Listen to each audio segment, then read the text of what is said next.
Isang patay habang 12 pa ang pinaghahanap matapos lumubog ang isang cargo ship sa Greece.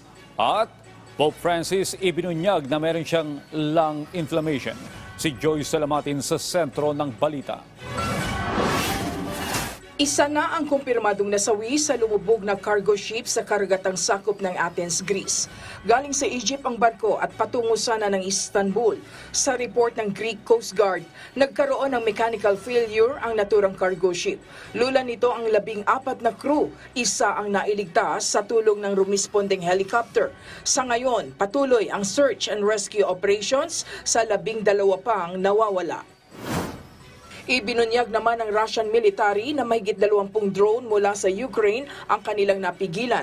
Tinangka umano ng Ukraine na atakihin ang teritoryo ng Russia kabilang ang Moscow bilang ganti sa ginawang pag-atake ng Russia noong nakaraang linggo.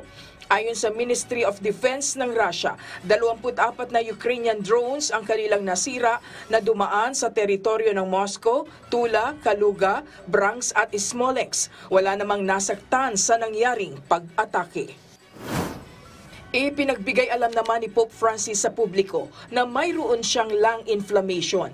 Sa kanyang Angelus Prayer, makikita ang Santo Papa na nakaupo sa chapel ng kanyang tirahan sa halip na sa St. Peter's Square.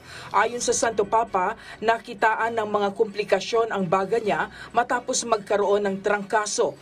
Mababatid na tinanggal na ang isang baga ng Santo Papa noong siya ay bata pa sa Argentina.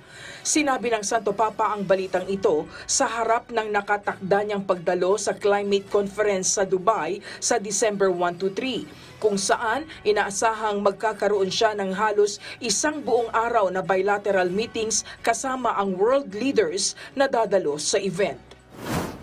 Libo-libo naman ang nagtipon sa Manhattan sa New York upang tunghayan ang Thanksgiving Day Parade. Tampok sa parada ang halos 50 character at novelty balloons, mahigit 20 floats, marching bands at daang-daang clowns.